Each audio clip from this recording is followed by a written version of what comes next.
Welcome, brave souls, to a night of terror where the only thing clean will be your fright. We're about to dive into a tub of tales so soapy they'll have you shuddering with every splash. Each story is barely contained within its own bubble of horror, promising to scrub away your peace of mind. So prepare to lather up with fear as we wash through these chilling narratives where the only escape is to rinse, if you can. In my early 20s, I moved into my first place all by myself. It wasn't much of a house, but it was mine, and as such, I had to purchase the essentials. Among toilet paper, dish soap, and light bulbs, I decided to splurge on a fancy bar of soap. It was called Eternal Clean, a peculiar name, but the packaging promised unparalleled purity. It was a deep, almost black, with flecks of silver that shimmered like stars in a midnight sky. I placed the soap in the holder by my sink, its presence oddly comforting yet slightly unnerving. At first, everything seemed normal. The soap lathered wonderfully, leaving my skin feeling cleaner than ever, but then, the peculiar incidents began. One night, after a long day at work, I washed my hands, and as the suds washed away, I noticed something in the mirror. It was just a flicker, like a shadow moving behind me, but when I turned, there was nothing. I chalked it up to fatigue and the dim lighting in my old bathroom. The next morning, I found my soap turned around in the holder, facing the wall. At first I laughed it off, thinking perhaps I'd done it in a sleep-deprived haze, but over the next few days, the soap would turn itself around each night. I started to feel watched, the sensation of eyes upon me even when I was alone. Then came the whispers, faint at first, like the rustling of leaves, but they grew clearer, speaking words in a language I didn't understand. The soap seemed to hum with a life of its own, the silver flecks glowing faintly in the dark. I tried to throw it away, but each time I did, it would reappear in the holder by morning, untouched and ominous. My nights became sleepless, the whispers turned into murmurs of my name, a cold breath on my neck when I was near the sink. I noticed my reflection in the mirror was slightly off, as if another face was merging with mine. Desperate, I tried to cleanse my home of this dark influence. I burned sage, prayed, anything I could think of, but the soap remained, its presence more palpable with each passing day. One night, in a fit of terror, I took a hammer to the soap, smashing it into pieces. Each shard seemed to scream, and from the debris a dark liquid oozed out, staining my sink and floor with an inky blackness. The next morning, I awoke to find the soap whole again in its holder, but now it was different. It was no longer a luxurious black, but a sickly gray, the flecks of silver now a dull, dead lead. I knew then that whatever spirit or entity resided within had not been banished, but perhaps only awakened. I moved out that week, leaving most of my belongings behind, unable to shake the feeling that the soap had claimed that house as its own.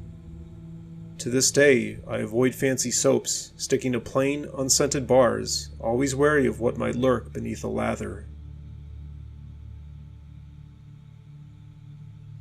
I took organic chemistry in college, and for one of the labs, we had to make soap.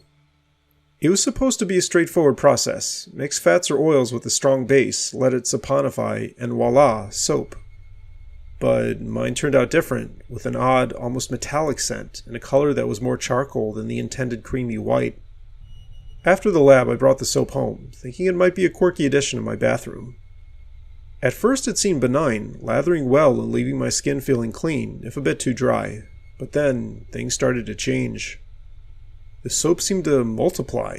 Each time I used it, it remained the same size. I checked under the sink, in my drawers, but no, there was only one bar, yet it never diminished. The whispers began next, soft at first, like the rustle of leaves or the hum of a distant engine, but soon they spoke my name, a chilling whisper in the steam-filled bathroom. One night, after a particularly long day, I washed my hands, watching as the dark soap turned the water black.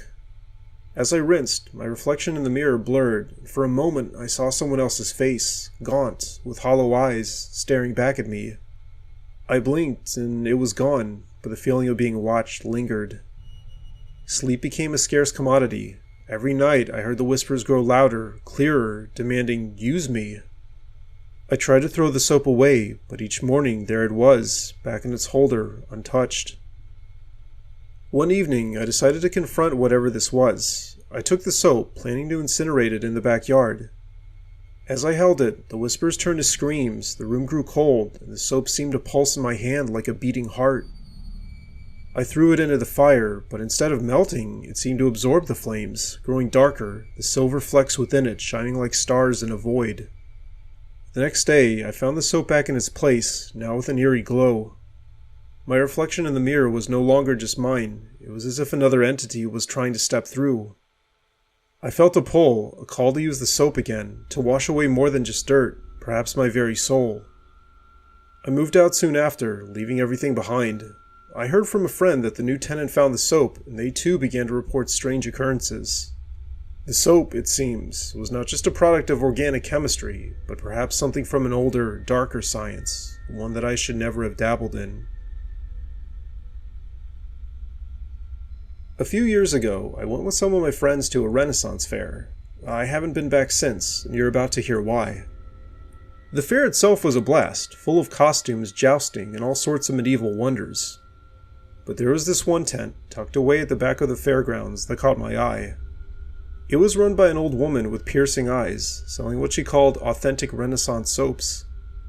They were unlike any I'd ever seen, each bar wrapped in cloth with symbols I couldn't decipher, and they carried a faint, herbal scent that seemed both comforting and ancient.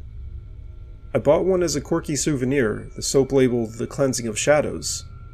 The woman gave me a cryptic warning as I paid: use it wisely, for what it cleanses shall not return. I laughed it off, thinking it was just part of the fair's charm.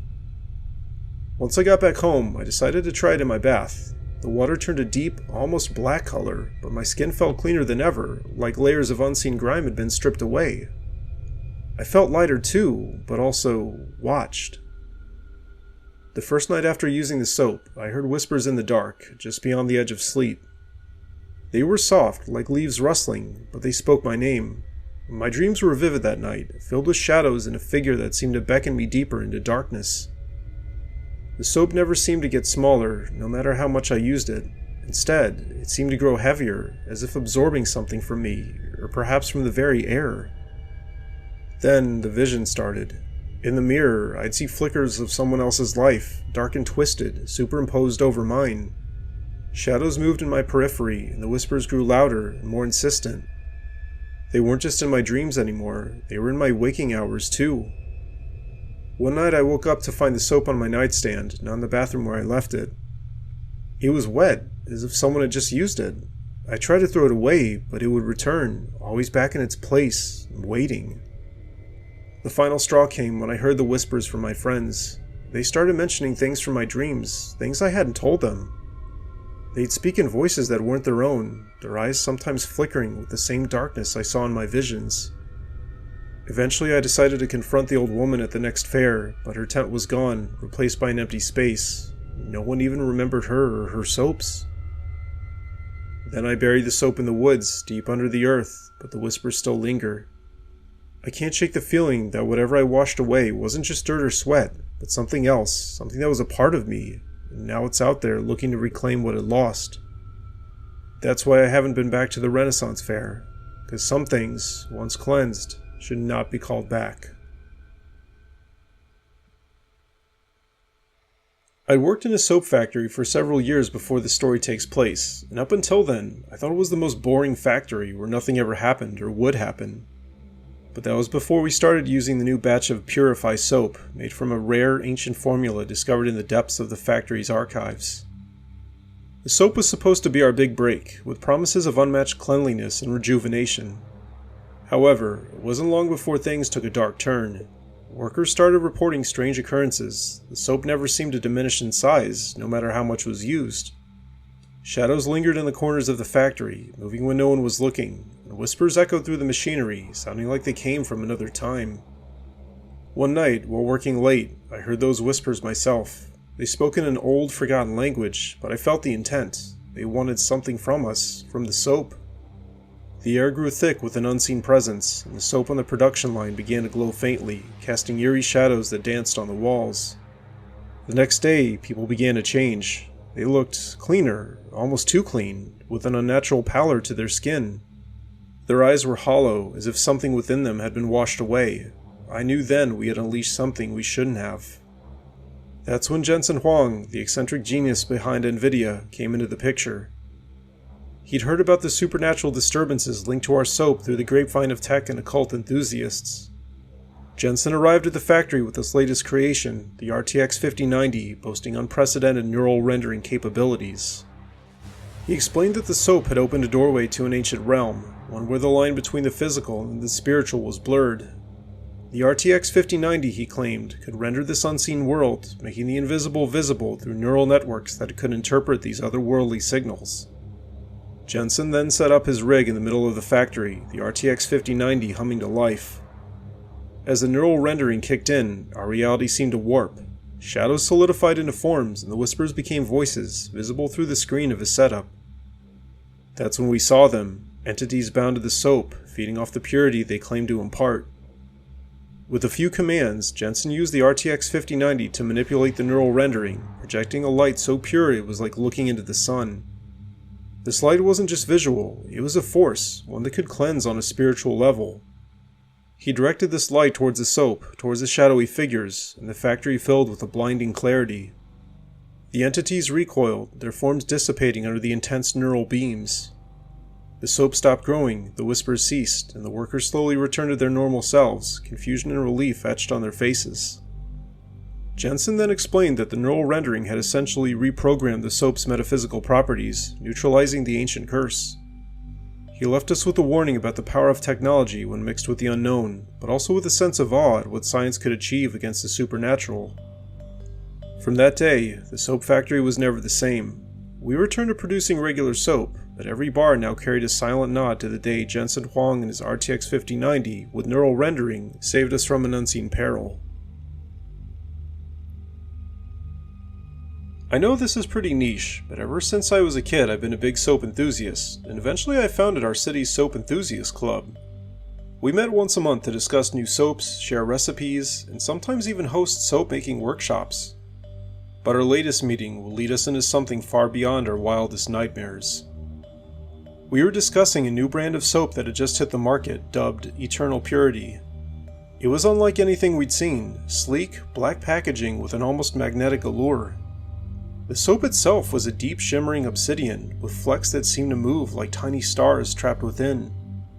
One of our members, eager to try something so unique, brought a bar to the meeting. As we passed it around, there was an immediate sense of unease. The soap felt cold, almost too cold, like it was drawing the warmth from our hands.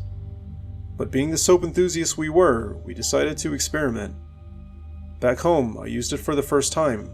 The lather was like any other, thick, almost like oil, yet it cleaned exceptionally well.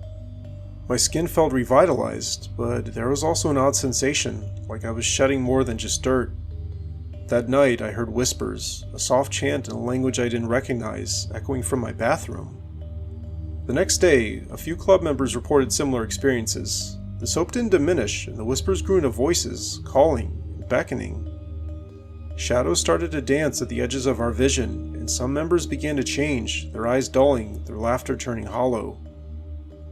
Desperate, I reached out to the only person who I thought might understand this blend of science and the supernatural, Elon Musk. After all, he was known for his ventures into uncharted territories. I managed to get through to him via a mutual acquaintance, explaining our dire situation. Elon, ever the maverick, was intrigued. He arrived at our next meeting, armed with his latest innovation, cyber soap. It wasn't just soap though, it was a technological marvel, designed to counteract supernatural phenomena through advanced quantum resonance technology. This soap, Elon explained, uses quantum entanglement to sever any unnatural bonds formed by your eternal purity. It's not just cleansing your skin, it's cleansing reality itself. We gathered all the eternal purity soap in one place, with Elon's cyber soap at the center. He activated it, and the room was filled with a bright, electric blue light. The air crackled with energy, and for a moment, time seemed to stutter.